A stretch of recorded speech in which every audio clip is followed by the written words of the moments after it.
नमस्कार साथियों, कैसे हैं आप सभी। इस YouTube परिवार में आप सभी का स्वागत अभिनंदन करता हूं। जैसा कि आप जानते हैं, मेरा नाम आमिर है। आज हम लोग बात कर रहे हैं वायुसेना के आसमान के सिकंदर के बारे में। जी हां दोस्तों, वही आसमान का सिकंदर जो पूरे वायुसेना को सबसे सशक्त और सबसे मजबूत बनाने का काम करता है। आइए दोस्तों, बात करते हैं कि आज ये हमारे वायुसेना का सिकंदर कौन है। इसके अतिरिक्त मैं आप लोगों को इंफॉर्मेशन देना चाहूंगा कि अब हम इन सभी वीडियो की पीडीएफ भी आपको देंगे। इस पीडीएफ के लिए मैं व्हाट्सएप लिंक अभी चैनल जो है वो अटैच कर दूंगा आपके कमेंट बॉक्स में। इसके अतिरिक्त जब टेलीग्राम ओपन हो जाएगा तो आप सबको टेलीग्राम का लिंक मिल ही जाएगा। इसके अतिरिक्त इसमें हम एमसीक्यू क्वेश्चन भी करवाने वाले हैं, जिससे आपके नॉलेज इंक्रीज होगी, आपके कॉम्पिटिटिव एग्जाम्स में बहुत ज्यादा सहायता मिलेगी। आइए जानते हैं आसमान के सिकंदर के बारे में। देखिए दोस्तों, आसमान के सिकंदर के बारे में बात करें तो ये कौन है। ये है AN-32, यानी एक ऐसा एयरक्राफ्ट जो भारत को बहुत ज्यादा मजबूती प्रदान करता है। ये देखिए, अगर हम बात करें तो ये एयरफोर्स का AN-32 है। इसके बारे में हम जानते हैं क्या है ये। तो देखिए, अगर हम बात करें तो हर चुनौती में अडिग है, हर मिशन में सक्सेसफुल रहा है, सफल रहा है। ये एंटोनोव 32 भारतीय वायुसेना का सबसे भरोसेमंद सैन्य परिवहन विमान माना जाता है। ये इंडियन एयरफोर्स का वर्क हॉर्स भी कहा जाता है, क्योंकि पिछले 40 वर्षों से ये दुर्गम क्षेत्रों में सैनिक हथियार, रसद, राहत सामग्री पहुंचाने का काम भी करता है। तो बेसिकली ये वो एयरक्राफ्ट है जो सेना की हर एक मिशन में क्या करता है दोस्तों, मदद करता है। अगर हम बात करें यहां पर तो क्या क्या करता है। दुर्गम क्षेत्रों का महारथी है, यानी ऊंचे पहाड़ और कठिन इलाकों में भी सक्षम है। इसके अतिरिक्त जितने भी सैनिकों का आवागमन है, जितने भी सैनिकों को किसी भी स्थान पर पहुंचाना या उनका रेस्क्यू करना होता है, तो भारतीय वायुसेना यानी इंडियन एयरफोर्स इसी का सहारा लेती है। इसके अतिरिक्त जितने भी हथियार और रसद, गोला बारूद सब जाते हैं, उन सब को पहुंचाने का काम भी कौन करता है, AN-32 करता है। इसके अतिरिक्त दोस्तों, जितनी राहत कार्यों में जितनी भी सामग्री पहुंचती है आपदा प्रबंधन विभाग से, उसको भी पहुंचाने का काम कौन करता है, आपका AN-32 करता है। अगर हम बात करें AN-32 के बारे में तो ये क्या है, ये है एंटोनोव 32। तो कई बार दोस्तों एग्जाम में इसका पूरा नाम भी पूछा जा सकता है। इसके अतिरिक्त हम लोग बात करें तो कुछ इसकी विशेषताएं जो यहां पर लिखी गई हैं, विशेषताओं के तौर पर हम देखें तो यहां पर ये ट्विन इंजन टर्बोप्रॉप सैन्य परिवहन वाहन है। ये 3 से 4 इसके चालक सदस्य होते हैं। ये 50 सैनिक, 42 पैराट्रिपर्स, 24 स्ट्रेचर और लगभग 6.7 टन का कार्गो ले जाने की क्षमता रखता है। इसके अतिरिक्त 530 किलोमीटर पर आवर इसकी अधिकतम स्पीड है। ये 470 किलोमीटर पर आवर से अपनी क्रूज गति जो है, वो उड़ने की जो क्षमता है उसको देखता है। इसके अलावा ये लगभग 2500 किलोमीटर जो है वो एक बार में जा सकता है और 9500 मीटर यानी 31200 फीट की ऊंचाई तक उड़ सकता है। इसके अतिरिक्त हम लोग बात करें तो दुर्गम क्षेत्रों में सर्वश्रेष्ठ है, पैराट्रिपर्स की सुरक्षित तैनाती करता है, लॉजिस्टिक कार्गो परिवहन, सैनिकों और उपकरणों की तैनाती और आपदा राहत और मानवीय सहायता में भी सहायता करता है। इसके अतिरिक्त हम लोग बात करें यहां पर तो इसे आसमान का सिकंदर क्यों कहा जाता है, आखिर ये जो शीर्षक इंडियन एयरफोर्स के द्वारा दिया गया है, इसके पीछे क्या वजह है। तो दोस्तों इसके पीछे क्या वजह है, AN-32 को विशेष रूप से भारत की जरूरतों के अनुसार डिजाइन किया गया है।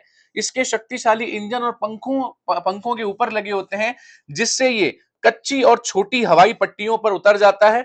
इसके अलावा 4500 मीटर की ऊंचाई वाले एयरफील्ड से उड़ान भर सकता है, 55 डिग्री सेंटीग्रेड तक तापमान में भी ऑपरेट कर सकता है और सियाचिन, लद्दाख और अरुणाचल प्रदेश जैसे दुर्गम क्षेत्रों में भी सफलतापूर्वक मिशन कर सकता है। इसीलिए इसे आसमान का सिकंदर कहा जाता है। इसके अतिरिक्त हम लोग बात करें तो भारतीय सेना के कौन से ऐसे प्रमुख अभियान हैं जिन अभियानों में इसने भूमिका निभाई है। तो दोस्तों अगर हम यहां बात करें तो ऑपरेशन पवन, जो कि श्रीलंका सैनिक और सैन्य सामग्री पूर्ति की थी इसने, कारगिल के युद्ध में, सियाचिन ग्लेशियर में, इसके अलावा 2004 की सुनामी में, 2013 की केदारनाथ जो आपदा हुई थी वहां पे, और कोविड-19 महामारी के दौरान। तो इस प्रकार से ये सभी इसके मिशन हैं जो इस AN-32 के जो है द्वारा पूरे किए गए थे दोस्तों। इसके अतिरिक्त हम लोग बात करें तो भारत वायुसेना का AN-32 जो है वो आप अभी भी भारतीय वायुसेना में स्थिर है और ये दुनिया का सबसे बड़ा ऑपरेटर है। भारतीय वायुसेना के पास लगभग 100 से अधिक AN-32 हैं, जिनमें से कई को AN-30RE मानक पर अपग्रेड किया गया है, जिसमें आधुनिक एवियोनिक्स और बेहतर नेविगेशन सिस्टम शामिल है। कहने का मतलब है कि भारतीय वायुसेना के पास लगभग 100 प्रकार के एयरक्राफ्ट ऐसे मौजूद हैं जो हर प्रकार की आपदा को ठीक करने में, उसको बचाने में सहायता कर सकते हैं, और कुछ ऐसे हैं जिनको अपग्रेड कर दिया गया है। अगर हम बात करें तो यहां पर AN-32RE अपग्रेड है। ठीक है, ये एक आधुनिक और विश्वसनीय तरीके से जो है कार्य करता है। इसके अतिरिक्त हम लोग बात करें तो ये भारत वायुसेना की क्या है, शान माना जाता है। इसके अलावा अगर हम बात करें तो अब क्यों हो रही है इसकी जगह लेने की तैयारी, मतलब ऐसा क्यों है कि अब हम क्या कर सकते हैं, इसको रिटायर कर सकते हैं। क्योंकि दोस्तों जिस तरह से युग बदल रहा है, आधुनिकता पर हमें कायम रहना पड़ेगा। उदाहरण के तौर पर पहले ज्यादातर सभी लोग एक ब्लैक बोर्ड से पढ़ाते थे, उसके बाद व्हाइट बोर्ड और मार्कर आने लगे, और अभी आपके सामने डिजिटल बोर्ड आने लगा। तो जैसे जैसे आधुनिकता बढ़ती है, वैसे वैसे आपको अपडेट होना पड़ता है। तो यहां अगर हम बात करें तो A-32 ने 4 दशक शानदार सेवाएं दी, लेकिन अब इसकी उम्र बढ़ चुकी है। हाल के कुछ वर्षों में कुछ दुर्घटनाओं के बाद में भारत वायुसेना इसके उत्तराधिकारी की तलाश कर रही है। संभावित विकल्प यहां पर कौन कौन से शामिल हैं, तो ये एयरबस C-295 है। इसकी क्षमता 71 सैनिक की है और लगभग 9.25 टन कार्गो ले जा सकती है। 2600 किलोमीटर की रेंज है, आधुनिक एवियोनिक्स है, बहुउद्देश्य की क्षमता है और हाई एल्टीट्यूड ऑपरेशन के लिए प्रयुक्त है। या एयरबस A400M को संभावित विकल्प माना जा सकता है, जो कि 116 सैनिक लेके जा सकता है। 37 टन इसकी कार्गो इसकी क्षमता है, 3300 किलोमीटर की रेंज है एक बार में उड़ने की। इसके अलावा रणनीति एयर फ्लाइट क्षमता है, रिफ्यूलिंग, मेडिकल एविक्यूलेशन और विशेष मिशन में सक्षम हो सकता है। या फिर यहां पर एम्ब्रेयर C-39 मिलेनियम इसका विकल्प हो सकता है, जिसकी क्षमता 80 सैनिक और 26 टन कार्गो की है। ये 2590 किलोमीटर इसकी रेंज है, तेजी से लोडिंग और अनलोडिंग की क्षमता है, बेहतर परफॉर्मेंस है और इसको कम ऑपरेटर कास्ट चाहिए। या फिर Lockheed Lockheed Martin C-130J super Hercules नाम के जो है जहाज को लाया जा सकता है, जिसकी क्षमता 92 सैनिक है, 20 टन कार्गो ले जा सकता है, 3380 किलोमीटर उड़ सकता है, और ये बहुत ज्यादा विश्वसनीय प्लेटफॉर्म है और दुर्गम इलाकों में काफी ज्यादा विश्वसनीय माना जाता है। तो दोस्तों जल्दी ही भारत वायुसेना A-32 को रिटायर करने वाली है और उनकी जगह पर इन चारों में से कोई एक एयरक्राफ्ट जो है वो ले सकती है। इसके अतिरिक्त हम लोग बात करें तो भारतीय वायुसेना में आसमान का सिकंदर ये है, तो ये दुर्गम क्षेत्रों में इसने आज तक जितनी जीवन रेखाएं वो बचाई है, सैन्य सामग्री पहुंचाई है आज तक। इसके अलावा आपदा में सबसे आगे रहा है, मानवीय सहायता और राहत कार्यों में आगे रहा है, और ये आईएफ का सबसे भरोसेमंद वर्क हाउस माना जाता है। इसका निष्कर्ष ये निकला कि A-32 केवल एक विमान नहीं है, बल्कि भारतीय वायुसेना की वो रीढ़ है जिसने सियाचिन की बर्फीली चोटी से लेकर आपदा प्रभावित क्षेत्रों और हर मुश्किल मिशन में देश की सेवा की है। यही कारण है कि इसे आसमान का सिकंदर कहा जाता है। तो बेसिकली आपको पता चला कि आखिर AN-32 क्या है और इसे आसमान का सिकंदर क्यों कहते हैं।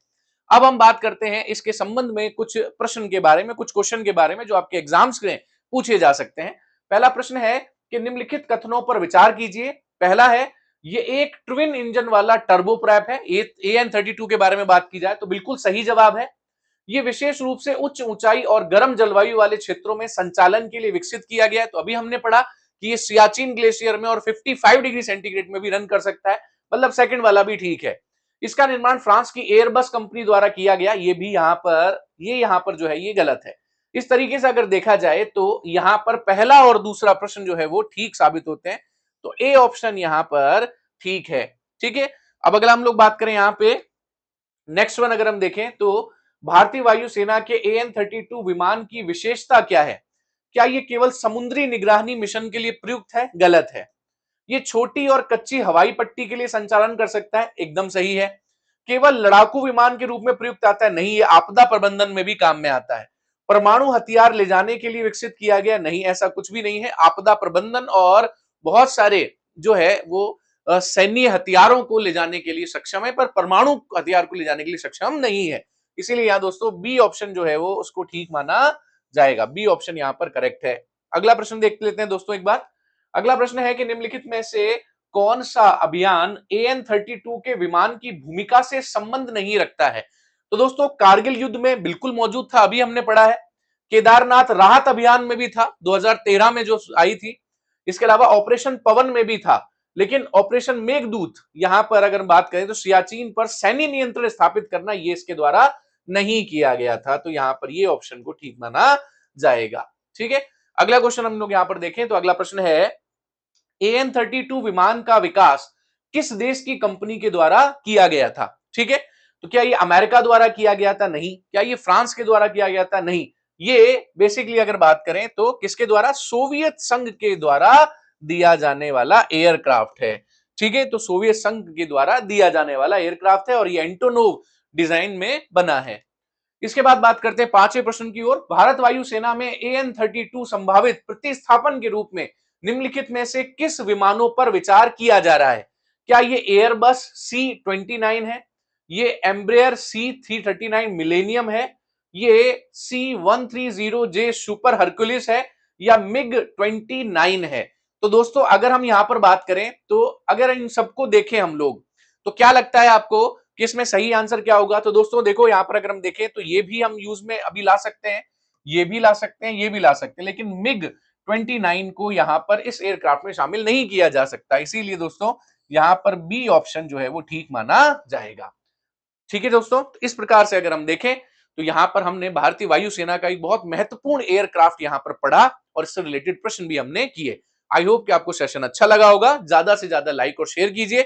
मिलते हैं नए सेशन में और कुछ और यूपीएससी और आरपीएससी, एमपीपीएससी, यूपीपीएससी के कुछ विशेष प्रश्नों के बारे में बात करेंगे जो कि आपके एग्जाम्स में पूछे जा सकते हैं। बहुत बहुत धन्यवाद आपका। Thank you so much. जय हिंद, जय भारत।